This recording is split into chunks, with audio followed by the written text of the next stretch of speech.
বর্তমান সরকারের অদক্ষতার কারণে বাংলাদেশের আইনশৃঙ্খলা পরিস্থিতির চরম অবনতি হয়েছে বলে অভিযোগ করেছেন লিবারেল ডেমোক্রেটিক পার্টি এলডিপির সভাপতি অবসরপ্রাপ্ত কর্নেল ডক্টর অলি আহমেদ। মঙ্গলবার নিউ ইয়র্কে এলডিপির 20তম প্রতিষ্ঠা বার্ষিকী উদযাপন অনুষ্ঠানে যোগ দিয়ে তিনি বলেন, বিগত স্বৈরাচারী সরকার ভারতের সহযোগিতায় দেশের মধ্যে নানা নাশকতার চেষ্টা চালিয়ে যাচ্ছে। আগামী নির্বাচনে দুর্নীতিমুক্ত সরকার গঠনে সবাইকে এগিয়ে আসারও আহ্বান জানান তিনি।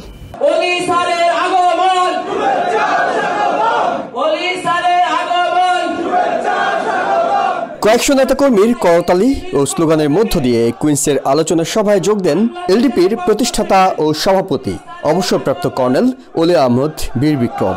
যুক্তরাষ্ট্র শাখা এলডিপির পক্ষ থেকে বাংলাদেশের পক্ষ থেকে যুক্তরাষ্ট্র এলডিপির সভাপতি ও দলের আন্তর্জাতিক বিষয়ক সম্পাদক এম এ জাফরের সভাপতিত্বে আলোচনায় যোগ দেন দলের স্থানীয় শীর্ষ নেতারা। প্রধান অতিথির বক্তব্যে কর্নেল অলি বলেন, বাংলাদেশে বর্তমানে আইন শৃঙ্খলা পরিস্থিতি নাজুক অবস্থায় আছে। সরকার পরিচালনায় যারা রয়েছেন তারা অদক্ষ এবং অভিজ্ঞতাহীন বলেও অভিযোগ করেন তিনি। দেশের অর্থনৈতিক বলেন, সামাজিক অবস্থা বলেন, আইন শৃঙ্খলা বলেন, it is in the lowest stage. তাদের অভিজ্ঞতা নাই, তাদের সে আন্তরিকতা নাই, জনগণের প্রতি তাদের কমিটমেন্ট নাই। কিছু কিছু লোক বলছে বিয়ের মাধ্যমে সংসদ সদস্য নির্বাচিত হবে, বিয়ের মাধ্যমে করার থেকে লটারি করেন না, লটারি করেন। কর্নেল অলি অভিযোগ করেন, আওয়ামী লীগের পরাজিত শক্তি দেশ থেকে বিপুল পরিমাণ অর্থ বিদেশে পাচার করেছে। ভারতে বসে সেই অর্থ এখন তারা ব্যয় করছে বাংলাদেশকে অস্থিতিশীল করতে। শুধু ভারত নয়, কোনো রাষ্ট্রের হুকুমেই আর বাংলাদেশ চলবে না বলে হুঁশিয়ারি দেন তিনি। তারা ভারত থেকে হাজার হাজার কোটি টাকা বাংলাদেশে পাঠিয়ে বাংলাদেশকে অস্থির করার চেষ্টা করছে। ভারতের মোদী সরকার বাংলাদেশের এক নম্বর শত্রু, বাংলাদেশের এক নম্বর শত্রু। সুতরাং মোদী সরকারকে আমরা কোনো অবস্থাতেই সমর্থন করতে পারি না। কর্নেল অলি আহমদ বলেন, তাকে শেখ হাসিনা প্রধানমন্ত্রী হওয়ার লোভ দেখিয়েছিলেন, কিন্তু বিএনপির সাথে বেইমানি করে সে পদ গ্রহণ করেননি তিনি। বিএনপির 40 জন দল ত্যাগ করতে রাজি ছিল।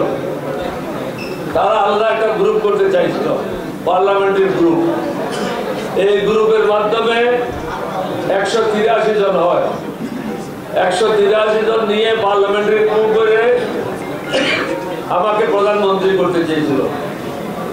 আমার বাসায় এসেছিল শেখ হাসিনার চাচা হাফিজ, পটুয়াখালীর আখম জাহাঙ্গীর। কয়টার সময় শপথ হবে, কিভাবে হবে, সব নিয়মগুলি ওয়ার্কআউট করার জন্য। হঠাৎ আমার মনে ভয় ঢুকলো, আল্লাহ আমি তো ভুল করছি না, আমি তো বেইমানি করছি না। দুজনকে বললাম, আই এম ভেরি সরি, আমার দ্বারা এটা সম্ভব হবে না।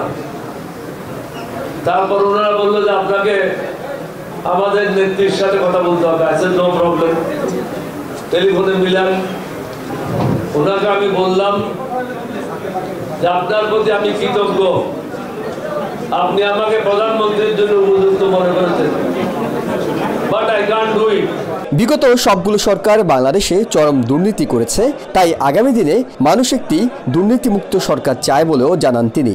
এই সময় যুক্তরাষ্ট্র এলডিপির নতুন কমিটি গঠন, দলের ভিতর গণতান্ত্রিক চর্চা এবং অর্থনৈতিক স্বচ্ছতার উপর গুরুত্ব দেন দলটির প্রতিষ্ঠাতা কর্নেল অলি আহমদ। ফর্ম নেওয়ার সময় আপনি ডিক্লেয়ার করে দেবেন যে আমি এলডিপি করব বা আমি এলডিপি করব না, বেইমানির আশ্রয়টা নেবেন। ইহসান জুয়েল, TVN 24, নিউ ইয়র্ক। আপনাকে আমরা সাহায্য করার জন্য প্রস্তুত আছি।